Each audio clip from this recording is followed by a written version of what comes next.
नमस्कार, अस्सलाम वालेकुम, सत श्री अकाल, जय झूलेलाल। मैं हूं जी प्रेम मटलानी और आप देख रहे हैं हालत हाजरा का प्रोग्राम। हकीकत ये है, इब्तदा में आपसे दरख्वास्त है, चैनल ज़रूर सब्सक्राइब करें। दोस्तों, जमहूरियत की एक खूबी ये भी है कि जो हुक्मरान होता है उसके दिमाग में, उसके जहन में ये डर लगा रहता है कि 5 साल या 4 साल, जिसका जैसा आइन हो। अमेरिका में 4 साल है, भारत में 5 साल है पार्लियामेंट का जो टेन्योर है। खैर, हम अर्ज कर रहे थे कि उसको ये डर लगा रहता है कि 5 साल के बाद फिर इलेक्शन होंगे, फिर मुझे आवाम के सामने जाना पड़ेगा और अपना अकाउंट देना पड़ेगा कि पिछले 5 साल में क्या किया। अब जाहिर है, हिंदुस्तान, पाकिस्तान, ये जो ममालिक हैं मोस्टली पुअर हैं, गरीब हैं, यहाँ पर गरीब ज़्यादा हैं। तो जाहिर है उनके लिए भाव, कीमतें जो है ना, या रेट ऑफ इन्फ्लेशन बहुत अहमियत रखता है। अब उस सिलसिले में सबसे ज़्यादा असर जो हमारे ऊपर पड़ता है मिडिल क्लास के लोगों पर, वो होता है हमारे किचन में जो चीज़ें इस्तेमाल होती हैं, यानी यूँ कह दीजिए कि सब्ज़ी या घी, आटा, दाल, और जाहिर है पकाने के लिए गैस, या कहीं कहीं पर मिट्टी का तेल, घासलेट जिसे कहते हैं। अब इस साल हिंदुस्तान की 3 रियासतों में, राजस्थान, मध्य प्रदेश और छत्तीसगढ़, वहाँ पर इलेक्शन होने जा रहे हैं। अगले साल मई महीने में जो है सेंटर के, भारत में मरकज़ के इलेक्शन होने जा रहे हैं। तो इस सिलसिले में सब पार्टियां जो है ना, they have set up and taken notice of it, और अलग अलग अपने अपने तौर पर आवाम को रिलीफ पहुंचाने के लिए, राहत पहुंचाने के लिए अलग अलग स्कीम का ऐलान कर रही हैं। इस सिलसिले में हम आपको ये बताना चाहते हैं कि कल भारत के तेल वज़रात ने ये बताया कि जनाब मोदी जो हिंदुस्तान के वज़ीर आज़म हैं, उन्होंने भारत की बहनों को रक्षाबंधन के मौके पर गैस के भाव में राहत देने का ऐलान किया है। अब नॉर्मली हम 1100 रुपये का एक सिलेंडर लेते हैं, LPG, liquefied petroleum gas. Normally तो सरकार ये कहती है कि वो हमको ये जो राहत देती है, इससे वो हमको सब्सिडी दे रही है। ये अलग बात है कि एक हाथ से सब्सिडी देकर दूसरे हाथ से छीन लेती है, यानी वो पहले वो उस चीज़ के ऊपर एक्साइज ड्यूटी लगा देती है और फिर कहती है कि हम आपको ये सब्सिडी दे रहे हैं। खैर, हम आपको बता रहे थे कि नरेंद्र मोदी सरकार ने ये ऐलान किया है कि 200 रुपया एक सिलेंडर, एलपीजी का एक सिलेंडर के पीछे कम किया जाएगा। और उसके साथ जो हमने बताया कि जो 2019 में मोदी सरकार ने उज्ज्वला स्कीम लॉन्च की थी, जिसमें छोटे गांव में रहने वाले जो है लोगों को फ्री में गैस सिलेंडर दिए गए थे।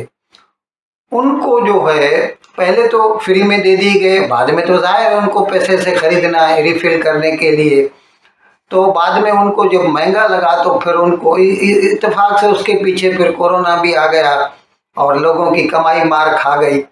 तो फिर उनके लिए, जिनको उज्ज्वला स्कीम के तहत ये स्कीम दी गई है, उनके लिए 200 रुपये की खास सब्सिडी का ऐलान किया गया था। अब ये कल जो मोदी सरकार की तरफ से कहा गया है कि हम 200 रुपया दे रहे हैं सब्सिडी, तो ये आप समझ लीजिए कि हम लोगों को, जिनको उज्ज्वला की स्कीम नहीं है, हमको सिर्फ 200 रुपया कम, यानी 900 रुपये में ये सिलेंडर मिलेगा।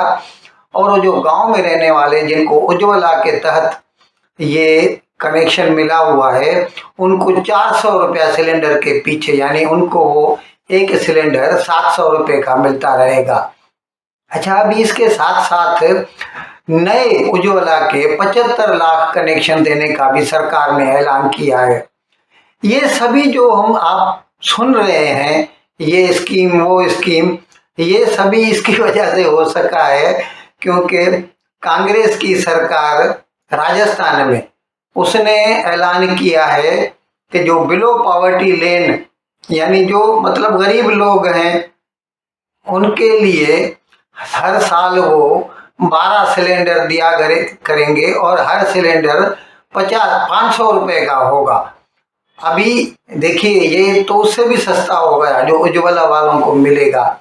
और इस तरह अभी जैसे मध्य प्रदेश की सरकार, वो तो बीजेपी की सरकार है, उसने ऐलान किया है कि वो 450 रुपये में एक सिलेंडर देगी हर घर को। उसने तो बीपीएल भी नहीं बोला। खैर, हम आपको बता रहे थे कि ये जमहूरियत की खूबी है या जमहूरियत की खूबसूरती है कि हमको हर 5 साल के बाद हमारे पास इन सियासतदानों को आना पड़ता है और हमें कुछ न कुछ फैसिलिटी फराहम करनी ही पड़ती है। दोस्तों, ये जो स्कीम अनाउंस की है कल इन्होंने, तो बताया है कि इससे मुल्क के 33 करोड़ लोगों को इसका फायदा होगा। अब 140 करोड़ तो टोटल हैं, अगर उसमें से 33 करोड़ को तो समझ लीजिए तकरीबन हर घर को ही हो गया। ये हम 4 लोग पकड़ लें एक घर में रहते हुए, तो इस तरह से हम कह सकते हैं कि हर घर को ये फायदा। अच्छा, इस तरह से सरकार के ऊपर जो सब्सिडी का वो जो कहते हैं, ये अलग बात है कि दूसरी तरफ से वो टैक्स में हमसे ले ही लेते हैं। 7,600 करोड़ का सरकार को इसका नुकसान होगा। अब ये हमें इसके अलावा और भी ऐसी कई स्कीमें आइंदा इलेक्शन तक सुनने में आएंगी। दोस्तों, हमने पाकिस्तान का आपको बताया था, जनाब इमरान खान अटक जेल में है। तोशाखाना केस में उनको सज़ा मिली हुई है 3 साल की, और साथ साथ उनको 5 साल के लिए इलेक्शन से नाअहल भी करार दे दिया गया है। उसके खिलाफ हमने एक प्रोग्राम किया था मेरे ख्याल में जुमे के रोज़, और उसमें हमने आपको बताया था कि पीटीआई के वकीलों ने अपील दायर की है और वो जो है अपील सुनते हुए आमिर फारूक जो जस्टिस हैं इस्लामाबाद हाई कोर्ट के, उन्होंने कहा था कि जब तक अमजद परवेज जो ईसीपी का वकील है वो आके अपने दलाल नहीं देगा, मैं फैसला नहीं सुनाऊंगा। तो लतीफ़ खोसा नाराज़ हो गए थे, ये हमने आपको बताया था। खैर, फिर कल जो है इसका फैसला आ गया। अमजद परवेज के भी दलाल पूरे हो गए, और अब इस्लामाबाद हाई कोर्ट की जो बेंच जिसको लीड कर रहे हैं आमिर फारूक और तारिक मोहम्मद जो है, ये 2 जो जज हैं जो सुन रहे थे इस अपील को, उन्होंने ये फैसला किया है कि जब तक इसके कंटेंट्स पर गौर किया जाए, पूरा जो ये केस है उसकी अपील को पूरी तरह सुना जाए, फिलहाल वो इमरान खान की जो सज़ा है उसको सस्पेंड कर रहे हैं या मुअत्तल कर रहे हैं। हकीकत में होना तो ये चाहिए कि इसकी वजह से इमरान खान को फौरी रिहा कर देना चाहिए, क्योंकि उसकी सज़ा तो सस्पेंड हो गई है। लेकिन सरकार भी बड़ी काया है। उन्होंने क्या किया कि ये जो अभी अभी ताज़ा हमने आपको बताया था official secrets act, amendment act जो है इन्होंने पास किया था, उसके तहत इन्होंने एफआईआर फाइल की थी इमरान खान और शाह महमूद कुरैशी के खिलाफ के। इन्होंने जो है सरकारी कागज़ जो था वो साइफर उसको पब्लिक किया, और वो जो है इंटरसेप्ट में शाया भी हुआ था अमेरिका की वेबसाइट में। तो उन्होंने उसके खिलाफ, दोनों के खिलाफ एफआईआर फाइल किया, और उसका जो स्पेशल कोर्ट बनाई गई है उस केस को सुनने के लिए, उस कोर्ट ने पहले ही ऑर्डर निकाल दिया अटक जेल को कि इमरान खान को रिहा न किया जाए, क्योंकि हम उसको साइफर केस में ऑफिशियल सीक्रेट्स अमेंडमेंट एक्ट के तहत गिरफ्तार कर रहे हैं, और जब तक उसका फैसला नहीं होता या उस केस में उसको जमानत नहीं मिलती उसको रिहा नहीं किया जाएगा।